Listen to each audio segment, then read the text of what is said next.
कहानी तो आपने बहुत सुनी होगी, लेकिन आज की कहानी सिर्फ इंसानों की नहीं, दो बैलों की है। दो ऐसे साथी हीरा और मोती जो सिर्फ खेतों में हल नहीं खींचते, बल्कि दोस्ती, वफादारी और आत्मसम्मान की असली ताकत भी दिखाते हैं। तो आइए सुनते हैं मुंशी प्रेमचंद्र की मशहूर कहानी दो बैलों की कथा। जानवरों में गधा सबसे ज़्यादा बुद्धिहीन समझा जाता है। जब हम किसी आदमी को पहले दर्जे का बेवकूफ़ कहना चाहते हैं तो उसे कहते हैं गधा है। गधा सचमुच बेवकूफ़ है, या तो उसे सीधेपन या तो निरातपन सहिष्णुता से उसकी पदवी दे दी गई है। उसकी निरापद सहिष्णुता ने उसे यह पदवी दे दी है। इसका निश्चय नहीं किया जा सकता। गायें सींग मारती हैं, ब्याई हुई गाय तो अनायास ही सिंघनी का रूप धारण कर लेती है। कुत्ता भी बहुत गरीब जानवर है, लेकिन कभी कभी उसे भी क्रोध आ जाया करता है, किंतु गधे को कभी क्रोध नहीं करते सुना न देखा। जितना चाहो गरीब को मारो, चाहे जैसी खराब सड़ी हुई घास सामने डाल दो, उसके चेहरे पे कभी असंतोष की छाया नहीं दिखाई देती। बैसाख में चाहे एक आध बार कुलेल कर लेता हो, पर हमने तो कभी खुश होते नहीं देखा। उसके चेहरे पे विषाद अस्थायी रूप से छाया रहता है। सुख दुख हानि लाभ किसी दशा में उसे बदलते नहीं देखा। ऋषि मुनियों के जितने गुण हैं वे सभी उसमें पराकाष्ठा को पहुंच गए हैं, पर आदमी उसे बेवकूफ़ कहता है। सद्गुणों का इतना अनादर कहीं नहीं देखा। कदाचित सीधापन संसार के लिए उपयुक्त नहीं है। देखिए ना, भारतवासियों की अफ्रीका में क्या दुर्दशा हो रही है। क्यों अमेरिका में उन्हें घुसने नहीं दिया जाता। बेचारे शराब नहीं पीते, चार पैसे कुछ समय के लिए बचा कर रखते हैं, जी तोड़कर काम करते हैं, किसी से लड़ाई झगड़ा नहीं करते, चार बातें सुनकर गम खा जाते हैं, फिर भी बदनाम है। कहा जाता है वे जीवन के आदर्श को नीचा करते हैं। अगर वे ईंट का जवाब पत्थर से देना सीख जाएं तो शायद सभ्य कहलाने लगेंगे। जापान की मिसाल सामने है। एक ही विजय ने उसे सारे संसार में सभ्य जातियों में गण्य बना दिया। लेकिन गधे का एक छोटा भाई और भी है, जो उससे कम गधा है, और है वो बैल। जिस अर्थ में हम गधे का प्रयोग करते हैं, कुछ उसी से मिलते जुलते अर्थ में बछिया के ताऊ का भी प्रयोग करते हैं। कुछ लोग बैल को शायद बेवकूफ़ी में सर्वश्रेष्ठ कहेंगे, मगर हमारा विचार ऐसा नहीं है। बैल कभी कभी मारता भी है, कभी कभी अड़ियल बैल दिखने में भी आता है, और कभी कभी रीतियों से अपना असंतोष प्रकट कर देता है। अतएव उसका स्थान गधे से नीचा है। झूरी काछी के दोनों बैलों का नाम था हीरा और मोती। दोनों परछाई जाति के थे, देखने में सुंदर, काम में चौकस, दिल में ऊंचे। बहुत दिनों से साथ रहते रहते दोनों में भाईचारा हो गया था। दोनों आमने सामने या आसपास बैठे हुए एक दूसरे को मूक भाषा में विचार विनिमय करते रहते थे। एक दूसरे के मन की बातों को कैसे समझा जाता है हम नहीं कह सकते। अवश्य ही उनमें कोई गुप्त शक्ति थी, जिससे जीवों की श्रेष्ठता का दावा करने वाले मनुष्य वंचित हैं। दोनों एक दूसरे को चाटकर सूंघकर अपना प्रेम प्रकट करते। कभी कभी दोनों सींग भी मिला लिया करते, विग्रह के नाते से नहीं, केवल विनोद के भाव से, आत्मीयता के भाव से। जिस वक्त ये दोनों बैल हल या गाड़ी में जोत दिए जाते, गर्दन हिला हिला कर चलते, उस वक्त हर एक की यही चेष्टा होती थी कि ज़्यादा से ज़्यादा बोझ मेरी गर्दन पर रहे। दिन भर के बाद दोपहर में संध्या को दोनों खुलते और एक दूसरे को चाट पूछकर अपनी थकावट मिटा लेते।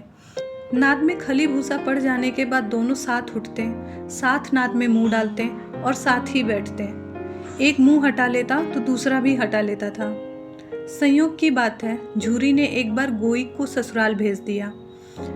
बैलों को क्या मालूम कि वे कहाँ भेजे जा रहे हैं। समझे मालिक ने हमें बेच दिया। अपना यूं बेचा जाना उन्हें अच्छा लगा या बुरा कौन जाने, पर झुर्री के साले गया को घर तक गोई को ले जाने में दांतों पसीना आ गया। पीछे से हाँकता तो दाएं भागते, पहिया पकड़कर आगे से खींचता तो पीछे की ओर जोर लगाते, मारता तो दोनों सींगे नीचे करके हुंकारते। अगर ईश्वर ने वाणी दी होती तो झुर्री से पूछते, तुम हम गरीबों को क्यों निकाल रहे हो? हमने तो तुम्हारी सेवा में कोई कसर न उठा रखी। अगर इतनी मेहनत से काम न चलता तो और काम करा लेते। हमें तो तुम्हारी चाकरी में मर जाना कबूल है। हमने कभी दाने चारे की शिकायत नहीं की। तुमने जो कुछ खिलाया वह सिर झुकाकर खा लिया। फिर तुमने हमें इस जालिम के हाथों क्यों बेच दिया? संध्या के समय दोनों बैल अपने नए स्थान पर पहुँचे। दिन भर के भूखे थे, लेकिन जब नाद में लगाए गए तो एक ने उसमें मुंह नहीं डाला। दिल भारी हो गया। जिसे उसने अपना घर समझा था वह आज उससे छूट गया। एक नया घर, एक नया गांव, एक नए आदमी उन्हें बेगाना सा लगता था। दोनों ने अपनी मूक भाषा में सलाह की, एक दूसरे को कनखियों से देखा और लेट गए। जब गांव में सोता पड़ गया तो दोनों ने जोर मारकर पगहे तुड़ा लिए और घर की तरफ चले। पगहे बहुत मजबूत थे, अनुमान न हो सकता था कि बैल उन्हें तोड़ सकते हैं, पर इन दोनों ने इस समय दूनी शक्ति आ गई थी। एक ही झटके में रस्सियां टूट गईं। झूरी प्रातःकाल सोकर उठा तो देखा दोनों बैल चरनी पर खड़े हैं। दोनों की गर्दनों में आधा आधा गराव लटक रहा था, घुटने तक पांव कीचड़ से भरे और दोनों की आंखों में विद्रोह में स्नेह झलक रहा था। झूरी बैलों को देखकर स्नेह से गदगद हो गया, दौड़कर उन्हें गला लगा लिया। प्रेमालिंगन और चुंबन का यह दृश्य बड़ा ही मनोहर था। घर और गांव के लड़के जमा हो गए और तालियां बजा बजाकर उनका स्वागत करने लगे। गांव के इतिहास में यह घटना अभूतपूर्व न होने पर महत्वपूर्ण थी। बाल सभा ने निश्चय किया दोनों पशुवीरों को अभिनंदन पत्र देना चाहिए। कोई अपने घर से रोटियां लाया, कोई गुड़, कोई चोकर, कोई भूसी। एक बालक ने कहा, ऐसे बैल किसी के पास न होंगे। दूसरे ने समर्थन में कहा, इतनी दूर से दोनों अकेले चले आए। तीसरा बोला, बैल नहीं है, उस जन्म के आदमी हैं। इसका प्रतिवाद करने को किसी में साहस नहीं हुआ। झूरी की स्त्री ने बैल को द्वार पर देखा तो जल उठी, बोली, कैसे नमक हराम बैल हैं कि एक दिन वहाँ काम न किया, भाग खड़े हुए। झूरी अपने बैलों का यह अपेक्ष न सुन सका। नमक हराम क्यों? चारा दाना न दिया होगा तो क्या करते? स्त्री ने रोब के साथ कहा, बस तुम ही तो बैलों को खिलाना जानते हो, और तो सभी पानी पिला पिला कर रखते हैं। झुर्री ने चिढ़ाया, चारा मिलता तो क्यों भागते? स्त्री चिढ़ी, भागे इसलिए कि वे लोग तुम जैसे बुद्धुओं की तरह बैलों को सहलाते नहीं हैं, खिलाते हैं तो रगड़कर जोतते भी हैं। ये दोनों ठहरे कामचोर, भाग निकले। अब देखूं कहाँ से खली और चोकर मिलता है। सूखे भूसे के सिवा कुछ न दूंगी, खाएं चाहे मर जाएं। वही हुआ। मजूर की बड़ी ताकीद की गई कि बैलों को खाली सूखा भूसा दिया जाए। बैलों ने नाद में मुंह डाला तो फीका फीका, ना कोई चिकनाहट, ना कोई रस। क्या खाए? आशा भरी आंखों से द्वार की ओर ताकने लगे। झूरी ने मंजूर से कहा, थोड़ी सी खली क्यों नहीं डाल देता बे?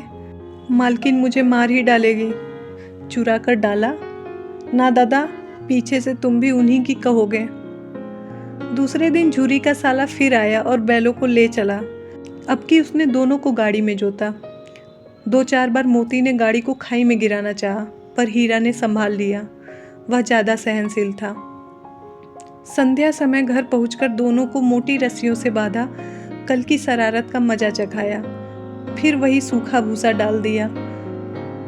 अपने दोनों बैलों को खली, चून सब कुछ दी। दोनों बैलों का ऐसा अपमान कभी न हुआ था। झूरी इन्हें फूल की झड़ी से भी न छूता था। उसकी टिकटार पर दोनों उड़ने लगते थे। यहाँ मार पड़ी। आहत सम्मान की व्यथा तो थी ही, उस पर मिला सूखा भूसा। नाद की तरफ आंखें तक न उठाई। दूसरे दिन गया ने बैलों को हल में जोता, पर इन दोनों ने जैसे पाँव न उठाने की कसम खा ली थी। वह मारते मारते थक गया, पर दोनों ने पाँव न उठाया। एक बार जब निर्दयी ने हीरा की नाक पे खूब डंडे मारे तो मोती का गुस्सा काबू से बाहर हो गया। वह हल लेकर भागा। हल, रस्सी, जुआ, जोत सब टूटकर बराबर हो गया। गले में बड़ी बड़ी रस्सियां न होती तो दोनों पकड़ाई में न आते। हीरा ने मूक भाषा में कहा, भागना व्यर्थ है। मोती ने उत्तर दिया, तुम्हारी तो इसने जान ले ली थी, अब की बड़ी मार पड़ेगी। पढ़ने दो, बैल का जन्म लिया है तो मार से कहाँ तक बचेंगे। गया 2 आदमियों के साथ दौड़ा आ रहा था। दोनों के हाथ में लाठियाँ हैं। मोती बोला, कहो तो दिखा दूँ मजा मैं, लाठी लेकर आ रहा है। हीरा ने समझाया, नहीं भाई, खड़े हो जाओ। मुझे मारेगा तो मैं 1-2 गिरा दूंगा। नहीं, हमारी जाति का यह धर्म नहीं है। मोती दिल में ऐंठ कर रह गया। गया आ पहुँचा और दोनों को पकड़ ले चला। कुशल हुई कि इसने इस वक्त मार पीट ना की, नहीं तो मोती भी पलट पड़ता। उसके तेवर देख के गया और उसके सहायक समझ गए कि इस वक्त टल जाना ही मसलहत है। आज दोनों के सामने फिर वही सूखा भूसा लाया गया। दोनों चुपचाप खड़े रहे। घर में लोग भोजन कर रहे थे। उस वक्त एक छोटी सी लड़की 2 रोटियां लिए निकली और दोनों के मुंह में देकर चली गई। उस वक्त एक रोटी से इनकी भूख तो क्या शांत होती, पर दोनों के हृदय को मानो भोजन मिल गया। यहाँ भी किसी सज्जन का वास है। लड़की भैरव की थी, उसकी माँ मर चुकी थी, सौतेली माँ उसे मारती रहती थी, इसलिए इन बैलों से एक प्रकार की आत्मीयता हो गई थी। दोनों दिन भर जोते जाते, डंडे खाते अड़ते, शाम को थान पर बांध दिए जाते और रात को वही बालिका उन्हें 2 रोटी खिला जाती। प्रेम के इस प्रसाद में यह बरकत थी कि 2-2 गाल भूसा खाकर भी दोनों दुर्बल न होते थे, मगर दोनों की आंखों में रोम रोम में विद्रोह भरा हुआ था। एक दिन मोती ने मूक भाषा में आकर कहा, अब तो नहीं सहा जाता हीरा, क्या करना चाहते हो? एक आध को सींग पर उठाकर फेंक दूंगा, लेकिन जानते हो वह प्यारी लड़की जो हमें रोटियां खिलाती है उसी की लड़की है, जो इस घर का मालिक है। वह बेचारी अनाथ हो जाएगी। तो मालकिन को ना फेंक दूं, वही तो इस लड़की को मारती है, लेकिन औरत जात पर सींग चलाना मना है, यह भूल जाते हो। तुम तो किसी तरह निकलने नहीं देते, बताओ तुड़ाकर भाग चले? हाँ, यह मैं स्वीकार करता हूँ, लेकिन इतनी मोटी रस्सी टूटेगी कैसे? इसका एक उपाय है, पहले रस्सी को थोड़ा सा चबा लो, फिर एक झटके में जाती है। रात को जब बालिका रोटी लेकर चली तो दोनों रस्सियाँ चबाने लगे, पर मोटी रस्सी मुंह में ना आती। बेचारे बार बार जोर लगा रहे थे। सहसा घर का द्वार खुला, वह लड़की निकली। दोनों सिर झुकाकर उसका हाथ चाटने लगे। दोनों की पूँछें खड़ी हो गईं। उसने उनके माथे सहलाकर बोली, खोल देती हूँ, चुपके से भाग जाओ, नहीं तो लोग मार डालेंगे। आज घर में सलाह हो रही है कि इनकी नाकों में नथ डाल दी जाए। उसे गंवार खोल दिया, पर दोनों चुप खड़े रहे। मोती ने अपनी भाषा में पूछा, अब चलते क्यों नहीं? हीरा ने कहा, चलते तो, लेकिन कल इस अनाथ पे आफत आ जाएगी, सब इसी पर संदेह करेंगे। सहसा बालिका चिल्लाई, दोनों फूफा वाले बैल भागे जा रहे हैं, ओ दादा दादा, दोनों बैल भागे जा रहे हैं, जल्दी दौड़ो। गया हड़बड़ाकर भीतर से निकला और बैलों को पकड़ने चला। वे दोनों भागे। गया ने पीछा किया और भी तेज हुए। गया ने शोर मचाया, फिर गांव के कुछ आदमियों को भी साथ लेने के लिए लौटा। दोनों मित्रों को भागने का मौका मिल गया, सीधे दौड़ते चले गए। यहाँ तक कि मार्ग का ज्ञान न रहा। जिस परिचित मार्ग से आए थे उसका यहाँ पता न था। नए नए गांव मिलने लगे। तब दोनों एक खेत के किनारे खड़े होकर सोचने लगे, अब क्या करना चाहिए। हीरा ने कहा, मालूम होता है राह भूल गए। तुम तो बेतहाशा भागे, वहीं उसे मार गिराना था। उसे मार गिराते तो दुनिया क्या कहती? वह अपने धर्म छोड़ दें, लेकिन हम अपना धर्म क्यों छोड़ें? दोनों भूख से व्याकुल हो रहे थे। खेत में मटर खड़ी थी, चरने लगे। रह रह कर आहट लेते कि कोई आ तो नहीं रहा है। जब पेट भर गया तो दोनों ने आज़ादी का अनुभव किया, तो मस्त होकर उछलने कूदने लगे। पहले दोनों ने डकार ली और फिर सींग मिलाए और एक दूसरे को ठेलने लगे। मोती ने हीरा को कई कदम तक पीछे हटा दिया, यहाँ तक कि वह खाई में गिर गया। तब उसे भी क्रोध आ गया, संभल कर उठा और मोती से भिड़ गया। मोती ने देखा खेल में झगड़ा हुआ चाहता है तो किनारे हट गया। अरे यह क्या, कोई सांड डॉकता चला आ रहा है। हाँ, सांड है वो। वह सामने आ पहुंचा। दोनों मित्र बंगले झाँक रहे थे। सांड पूरा हाथी था। उससे भिड़ना जान से हाथ धोना है, लेकिन ना भिड़ने पर भी जान बचती नजर नहीं आती। इन्हीं की तरफ आ भी रहा है, कितना भयंकर सूरत है। मोती ने मूक भाषा में कहा, बुरे फंसे, जान बचेगी, कोई उपाय सोचो। हीरा ने चिंतित स्वर में कहा, अपने घमंड में फूला हुआ है, आरजू विनती न सुनेगा। भाग क्यों न चले? भागना कायरता है तो फिर यहीं मरो। बंदा तो 9-2-11 होता है, और जो दौड़ाए तो फिर कोई जल्दी उपाय सोचो। उपाय यही है कि उस पर दोनों जने एक साथ चोट करें। मैं आगे से रंगेता हूँ, तुम पीछे से रंगे दो। दोहरी मार पड़ेगी तो भाग खड़ा होगा। मेरी ओर झपटे तो तुम बगल से उसके पेट में सींग घुसेड़ देना।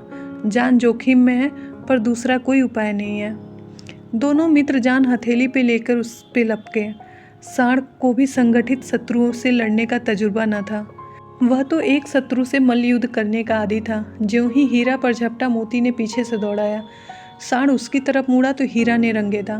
सांड चाहता था कि एक एक करके दोनों को गिरा ले, पर दोनों ही उस्ताद थे, उसे वह अवसर न देते।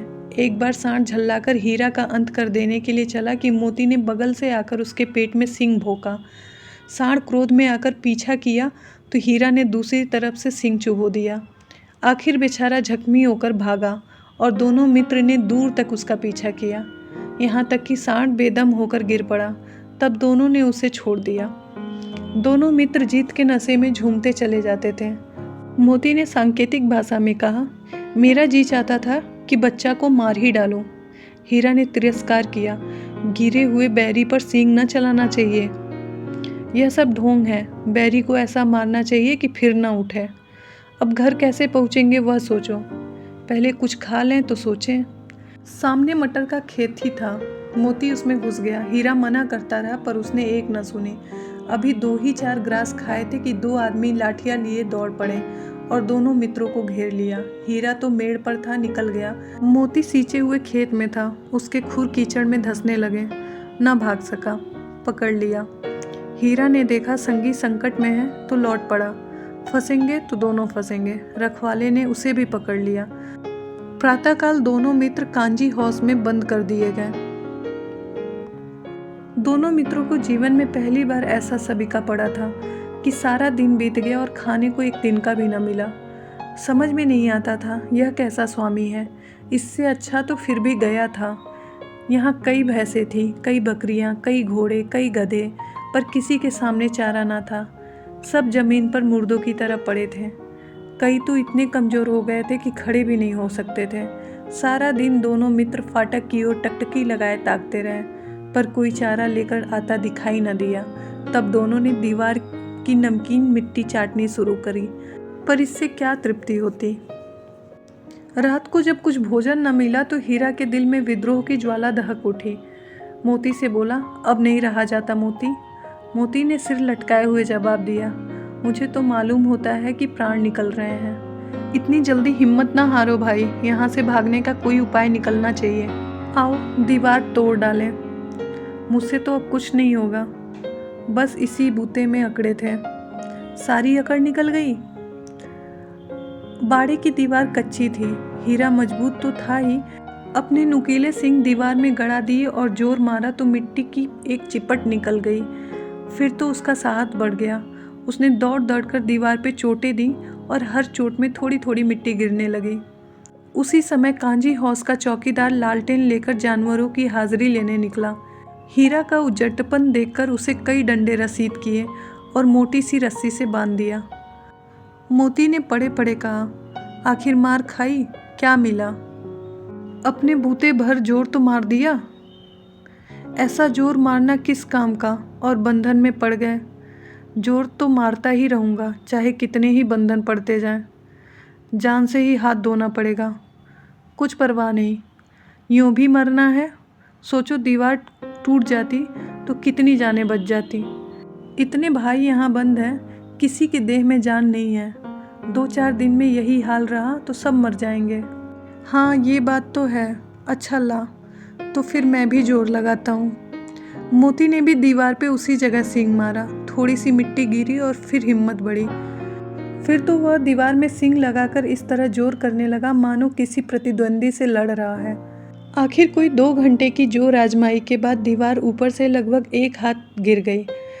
उसने दूनी शक्ति से दूसरा धक्का मारा तो आधी दीवार गिर पड़ी।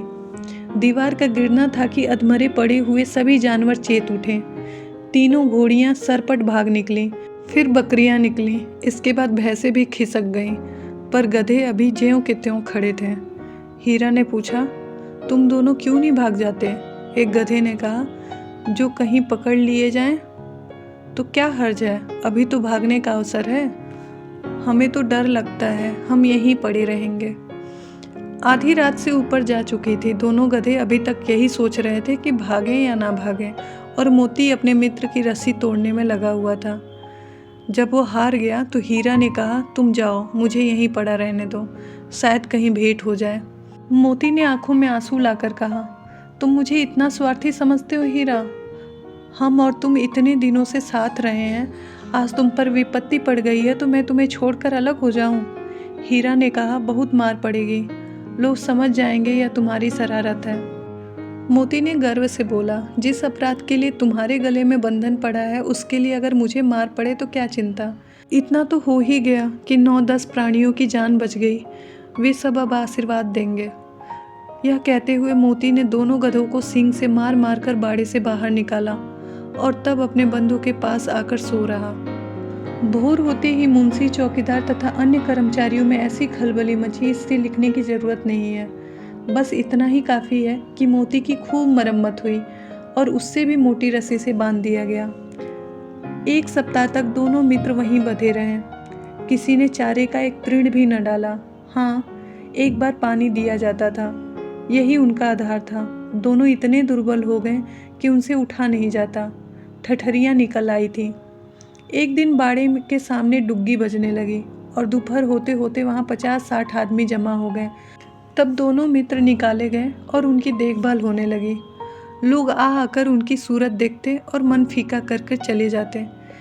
ऐसे मृत बैलों का कौन खरीदार होता है। सहसा एक डढ़ियल आदमी आया। उसकी आंखें लाल थीं और मुद्रा अत्यंत कठोर। आया और दोनों मित्रों के कूल्हे में उंगली गोदकर मुंशी से बातें करने लगा। उसका चेहरा देखकर अंतर्ज्ञान से दोनों मित्रों के दिल काँप उठे। वह कौन है और उन्हें क्यों टटोल रहा है, इस विषय में उन्हें कोई संदेह न हुआ। दोनों ने एक दूसरे की भीत नेत्र से देखा और सिर झुका लिया। हीरा ने कहा, गया के घर से नाहक भागे, अब तो जान न बचेगी। मोती ने अश्रद्धा भाव से उत्तर दिया, कहते हैं भगवान सबके ऊपर दया करता है, उन्हें हमारे ऊपर दया क्यों नहीं आती। भगवान के लिए हमारा जीना मरना दोनों बराबर है। चलो अच्छा ही है, कुछ दिन उसके पास तो रहेंगे। एक बार भगवान ने उस लड़की के रूप में हमें बचाया था, क्या अब न बचाएंगे। यह आदमी छुरी चलाएगा, देख लेना। तो क्या चिंता है, मांस, खाल, सींग, हड्डी सब किसी के काम आ जाएगी। नीलाम हो जाने के बाद दोनों मित्र उस डड़ियल के साथ चले। दोनों की बोटी बोटी काँप रही थी। बेचारे पाँव तक न उठा सकते थे, पर भय के मारे गिरते पड़ते भागे जाते थे, क्योंकि वह जरा भी चाल धीमी हो जाने पर डंडा जमा देता था। राह में गाय बैलों का एक रेवड़ हरे भरे हार में चरता नजर आया। सभी जानवर प्रसन्न थे, चिकने चपल, कोई उछलता था, कोई आनंद में बैठा हुआ पागुर करता। कितना सुखी जीवन था इनका, पर कितने स्वार्थी हैं सब। किसी को चिंता नहीं कि उनके 2 भाई बधिक के हाथ कैसे दुखी हैं। सहसा दोनों को ऐसा मालूम हुआ कि परिचित सी राह है। हाँ, इसी रास्ते से गया उन्हें ले गया था। वही खेत, वही बाग, वही गांव। प्रतिक्षण उनकी चाल तेज होने लगी। सारी थकान, सारी दुर्बलता गायब हो गई। आह, यह लो, अपना ही हार आ गया। इसी कुएं पे हम चढ़ने आया करते थे। यही कुआं है। मोती ने कहा, हमारा घर नगीच आ गया है। हीरा बोला, भगवान की दया है, मैं तो अब घर भागता हूँ। यह जाने देगा, मैं इसे मार गिराता हूँ। नहीं नहीं, दौड़कर थान पर चलो, वहाँ से आगे हम ना जाएंगे। दोनों उन्मत्त होकर बछड़ों की भांति कुलेले करते हुए घर की ओर दौड़े। वह हमारा थान है। दोनों दौड़कर अपने थान पर आ गए और खड़े हो गए। दड़ियल भी पीछे पीछे दौड़ा चला आ रहा था। झूरी द्वार पर बैठा धूप खा रहा था। बैलों को देखते ही दौड़ा और उन्हें बारी बारी गले लगाने लगा। मित्रों के आंखों से आनंद के आंसू बहने लगे। एक झूरी का हाथ छाट रहा था। दड़ियल ने जाकर बैलों की रस्सियां पकड़ ली। झूरी ने कहा, यह मेरे बैल हैं। तुम्हारे बैल कैसे हैं? मैं इसे मवेशी खाने से नीलाम किए लाता हूँ। तो मैं समझा हूँ चुराए लिए आते हो। चुपके से चले जाओ, मेरे बैल हैं, मैं बेचूंगा तो बिकेंगे। किसी को मेरे बैल नीलाम करने का क्या अधिकार है? जाकर थाने में रपट कर दूंगा। मेरे बैल हैं, इसका सबूत यह है कि ये मेरे द्वार पे खड़े हैं। दड़ियाल झल्लाकर बैलों को जबरदस्ती पकड़ ले जाने के लिए बढ़ा। उसी वक्त मोती ने सींग चलाकर दड़ियाल को पीछे हटा दिया। मोती ने पीछा किया, दड़ियाल भागा, मोती पीछे दौड़ा। गांव के बाहर निकल जाने पर वह रुका, पर खड़ा दड़ियल का रास्ता देख रहा था। दड़ियल दूर खड़ा होकर धमकियां दे रहा था, गालियां निकाल रहा था, पत्थर फेंक रहा था, और मोती विजय सूर की भांति उसका रास्ता रोके खड़ा था। गांव के लोग यह तमाशा देखते थे और हंसते थे। जब दड़ियल हार कर चला गया तो मोती अकड़ता हुआ लौटा। हीरा ने कहा, मैं तो डर गया था कि कहीं तुम गुस्से में आकर मार न बैठो। अगर वह मुझे पकड़ता तो मैं बेमारे न छोड़ता।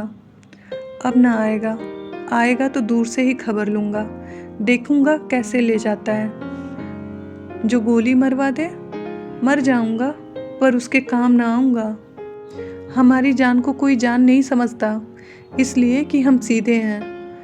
जरा देर में नादों पे खली, भूसा, चोकर, दाना भर दिया गया और दोनों मित्र खाने लगे। झूरी खड़ा दोनों को सहला रहा था और 20 लड़के तमाशा देख रहे थे। सारे गांव में उछाह सा मालूम हो रहा था। उसी समय मालकिन ने आकर दोनों का माथा चूम लिया। कहानी यहीं समाप्त होती है। हीरा और मोती की कहानी ने हमें पल भर के लिए यह भुला दिया कि हम इंसान हैं और वो जानवर। असल में भावनाएं सबके भीतर होती हैं, फर्क सिर्फ जुबान का है। प्रेमचंद्र की यही खूबी है कि उनकी कहानियाँ खत्म होकर भी दिल में गूंजती रहती हैं।